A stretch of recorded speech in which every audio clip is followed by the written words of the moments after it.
Magandang umaga po sa inyong lahat, mga minamahal na kapatid. Pagbati po sa lahat ng mga sumusubaybay at nakikinig sa pang-araw-araw na pagnilay mula sa mga salita ng Diyos sa ating Ebanghelyo. Welcome po sa ating Daily Gospel Reflection. Pagbati po sa inyong lahat mula dito sa pambansang dambana ni San Antonio de Padua, dito po sa bayan ng Pila. Ngayon po ay araw ng Lunes, sa loob ng 18 linggo sa karaniwang panahon, at unang araw sa buwan ng Agosto. Mga minamahal na kapatid, sama-sama nating pagninilayan ang mga salita ng Diyos sa araw na ito, araw din po ng pagunita kay San Alfonso ng Liguori.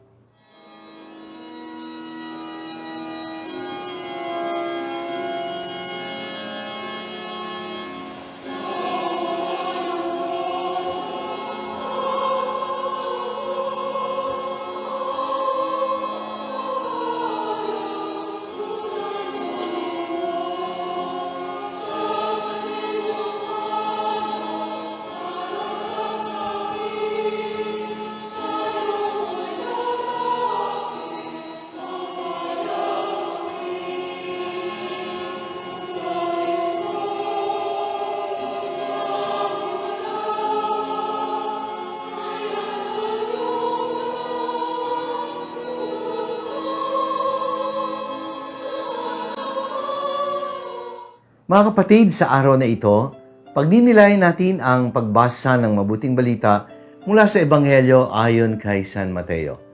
Ito po ay mula sa 14 na kabanata, mga talata 22 hanggang 33. Ang binigay ko pong paksa o title sa pagninilay na ito ay nagsasabing God's Power over Nature, Fear, and Sickness. Sapagkat ang kapangyarihan ng Diyos ay ipinamamala sa iba't ibang aspeto ng buhay ng tao. Mga minamahal kong kapatid, masarap lang hapin ang sariwang hangin. Masarap din namang inumin ang malinis at sariwang tubig. Subalit, kung minsan, ang mga bagay na dapat ay simbolo ng buhay, katulad ng banayad, malinis, at masarap na simoy ng hangin at ang malinis na tubig. Subalit, ito ay pwede rin maging simbolo ng takot, lalo't higit kung ang tubig sa dagat ay nagngangalit, malalaki ang alon na sumasalpok sa barko o anumang sasakyang pandagat na sinasakyan. Ang hangin, kapag ito ay may kasamang bagyo at malakas na ulan, ay maaaring kumitil ng buhay. Mga kapatid, inilalarawan po sa kwento ng ating Ebanghelyo kung paanong pinakalma ni Jesus ang nagangalit na dagat. At sa pagkakataong ito, bagamat ang mga alagad ay nasa mahirap na sitwasyon habang nasa bangka at sinasalpok ng malalaking alon, bunga ng malakas na hangin, at sila ay pasalungat habang nagsasagwan sa malakas na hangin.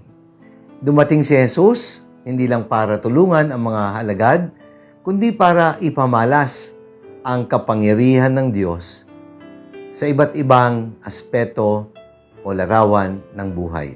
Una, ang kapangyarihan ng Diyos sa kalikasan. Pinakita ni Jesus sa ating Ebanghelyo na bilang anak ng Diyos, taglay niya ang kapangyarihan laban sa puwersa o kapangyarihan ng kalikasan. Kaya niyang lumakad sa ibabaw ng tubig at kaya niyang pakalmahin ang nagngangalit na karagatan. Kaya niyang gawing maayos ang panahon sakaling may bagyo o malakas na hangin. Kaya nga po sa Ebanghelyo ni San Juan, chapter 1, verse 3, binabanggit po ang mga katagang ito, that God created everything through Him and nothing was created except through Him.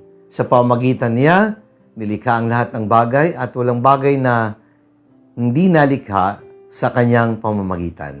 Kaya nung mapatahimik na niya ang dagat, ano po ang sabi ng mga alagad? Tunay na kayo ang anak ng Diyos. Kaya mismong ang mga alagad na ang nagpapatunay sa pagiging Diyos ni Jesus. Pangalawa, God's power over our fears. Sino ba naman ang hindi matatakot kung ikaw ay nasa isang bangka at sinasalpok ng malalaking alon ang bangkang inyong sinasakyan. Kahit pa sabihing magaling kang lumangoy, pero sa puwersa ng kalikasan, kapos po ang ating kakayanan para ito ay pigilan. Lalo na't kung napakalakas ang hangin at malalaki ang mga alon. Kaya taglay ni Jesus ang kapangyarihang magpakalma na nagngangalit na karagatan at ang magpakalma rin na nagngangalit na kalooban ng mga alagad dahil sa kanilang takot.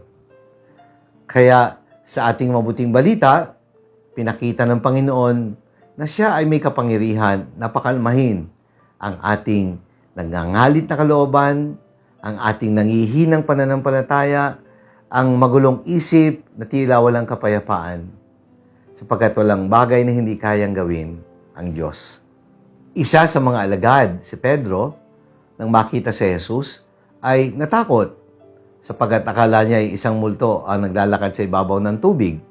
Subalit sinabi ni Jesus, "Ako ito, huwag kayong matakot." At sinabi ni Pedro, "Kung talagang kayo po yan, palakarin niyo po ako sa ibabaw ng tubig." At siya naman ay napagbigyan. Naka-experience si Pedro.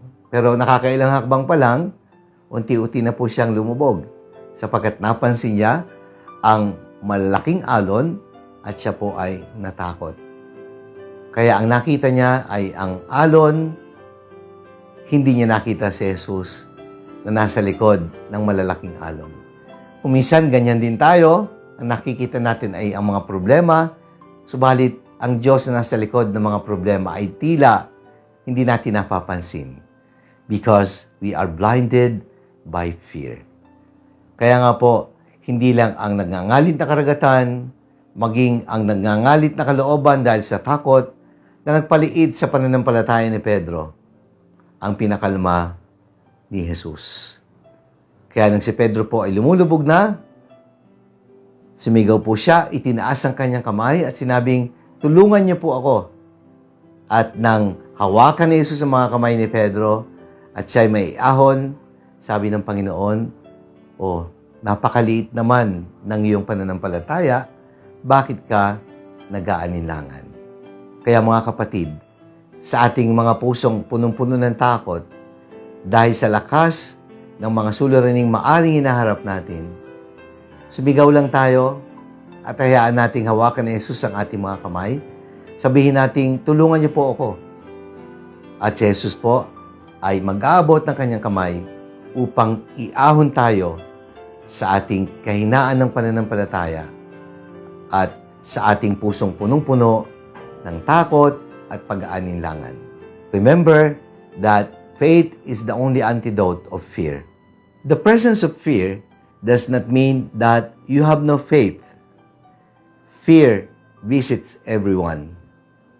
But make your fear only a visitor and not a permanent resident in your heart. Sino ba naman ang hindi natatakot? Kahit naman po ako. Kahit kami mga pari natatakot din. Pero, huwag nating gawing residente ang takot sa puso natin. Hayaan nating dumalaw lang sila paminsan-minsan. But do not allow your fear to take its permanent place in your heart. If we are secure in our faith, there's no problem that we cannot handle. Faith does not take away our problems. It only makes us strong in facing our problems. Pangatlo, God's power over our sickness. At malinaw po yang sinasabi sa ating ebanghelyo. Pagkatawid nila sa pampang ng Genesaret, may nakiusap kay Jesus na mahipo man lang sana ang laylayan ng kanyang damit at gumaling ang lahat ng makahipo sa kanya. So you see, pinakita ni Jesus ang kapangyarihan ng Diyos hindi lamang sa kalikasan, hindi lamang sa ating nagngangalit na kalooban, dala ng takot at kawalan ng pananampalataya. Anumang sakit, ilapit natin kay Jesus at kanyang pagagalingin. Remember that our infirmities, whatever they are just opportunities for God to display His power. Hope is praying for rain. Faith is bringing an umbrella. Kaya sa panahon po ng pandemya, Meron pong isang pari na nagsabi, "Why are we afraid of COVID and Delta? When in fact, in Jesus, we have the Alpha and the Omega. There's no sickness that God cannot heal. There's no pandemic that we cannot overcome for as long as God is with us." Kaya mga kapatid, taglay ni Jesus ang kapangyarihan sa kalikasan, sa ating mga takot, at maging sa ating mga karamdaman. Ilagay natin ang pagtitiwala sa Kanya. Manalangin tayo. Ama naming makapangyarihan, maraming salamat po sa lakas na iyong binibigay sa amin, sa lakas na pinakita ni Jesus sa kalikasan, sa lakas na Kanyang ipinamalas upang pakalmahin ang aming nangihina at natatakot na kalooban. At ang kapangyarihan mo ay pinamalas ng iyong anak sa pamagitan ng pagpagaling ng mga karamdaman.